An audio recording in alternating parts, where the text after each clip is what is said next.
It's approaching 6:20. The cost of Britain's decision to leave Europe became apparent yesterday when the Chancellor announced the UK would have to borrow almost £60 billion more over the next 5 years to cover the cost of Brexit. Yes, the announcement came as part of his autumn statement. Kate's been looking at some of the winners and losers. Well, it was a mixed bag across the board, to be honest, but what we've done is we've picked out 3 specific groups. So just take a little look at the low paid. Now, plan benefit cuts were partly reversed, good news there, and there was a raise in the living wage, which will increase from £7.20 to £7.50 from April next year. Taking a look at pensioners who are in the news this morning, well, the triple lock system to guarantee annual pension increases will be kept, but there is a question mark being put over it after 2020, when the Chancellor says the government will review its spending priorities.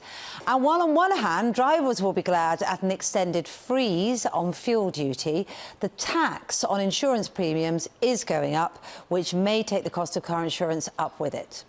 Personal finance expert Sarah Pennells is with us this morning, going to be speaking to the Chancellor.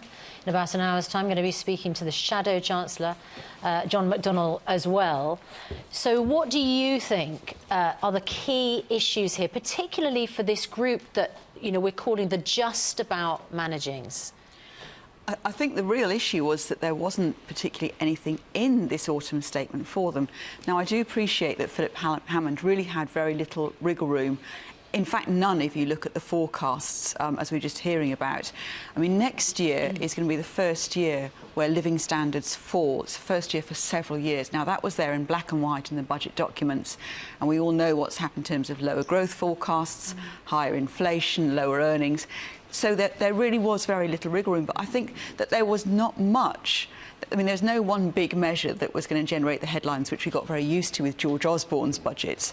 But equally, there was not much really, apart from the rise in the national living wage. But even that was not the amount that was originally forecast when George Osborne was announcing it. It'll fall slightly short of its target by 2020. How much had George Osborne hoped it would be? Well, by 2020, it's supposed to be £9 an hour, and at the moment, it looks like it'll be £8.80 an hour. And of course, you only get that if you're age 25 or over. So those people who are, the young people who are working, they had very, very modest increases indeed. Yeah.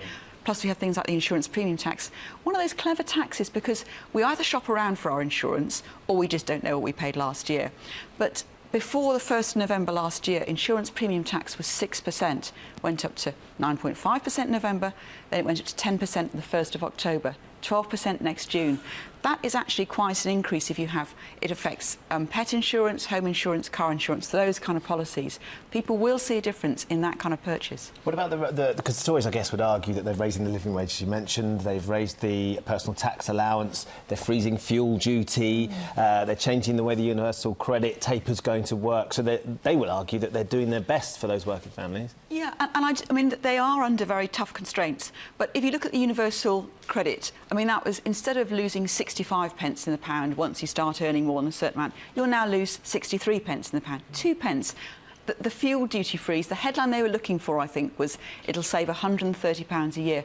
Well, that's going back to 2010. If you aggregate that benefit between 2010 and now, then it's £130 a year. Motorists won't feel that. Salary sacrifice, the big changes to salary sacrifice that were announced, that was an odd one, because although it won't affect childcare, pensions and those kind of things, it will affect things like health screening, mobile phones, gym contracts. A lot of employers, especially the new ones, they've got not a paternalistic attitude to the employees, but they really want to offer them some extras so they feel very engaged. That struck me as a slightly odd one to target, but I know it was in their sights and had been for some time. The only bit of good news for some savers was this 3-year bond, which will pay 2.2%. Well, you can't get anything like that at the moment. I mean, I can't believe I'm sitting here saying you can't get 2.2% if you lock your money away for 3 years, but you can't. That'll be coming out next year. They haven't said the rate will definitely be 2.2%, but they have said it'll be market leading. Not much, but it will help some people. All right, so no sort of great dramatic headlines, a sort of steady as we go budget. No headlines from policy measures. I think the dramatic headlines would be from the fall in standard of living and the black hole in public finances. Probably not the ones that he wants. Yeah, and And, of course, you know, enormous uncertainty. We haven't yet left the EU. Absolutely. And Mr. know what Trump the deal will is look like. the president of the United States from January. We don't know what that's going to mean for the economy. So, that, you know, not just a black hole, but also sort of... A big question mark. Question marks, aren't there, over the effects that'll have. Sarah Pennells, thanks very much indeed. Thank you, Sarah.